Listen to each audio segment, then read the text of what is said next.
Last week's U.S. elections included a victory for pot smokers. For the first time, 2 states, Washington and Colorado, legalized possession of marijuana for recreational use. In Colorado, the weed got more votes than either President Barack Obama or Mitt Romney. That's big news in Mexico and Central America, where governments backed by U.S. arms, money, and encouragement have been fighting a costly war against drug traffickers.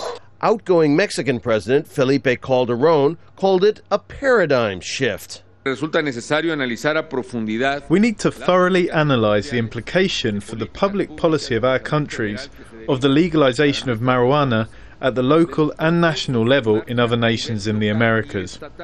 It's not clear exactly what that means, but changes in drug policy seem likely. At least 60,000 people have been killed in drug violence during Calderón's 6-year presidency. Decriminalizing drugs has been the subject of increased debate in Central America. In Guatemala, where the police and army are outgunned by Mexico-based drug gangs, President Otto Pérez Molina said earlier this year he's considering legalization as a way to stem the violence. If pot were legally grown and sold in the U.S. instead of grown and smuggled in from Mexico, it might well cut into drug cartel profits. But by how much? A Mexican Competitiveness Institute study says the cartels would lose $2.8 billion just from legalization in Colorado and Washington. But the California-based Rand Institute think tank estimated in 2010 that the cartel's bottom line would be barely affected. It's impossible to make accurate estimates. The cartels don't publish their profit and loss statements.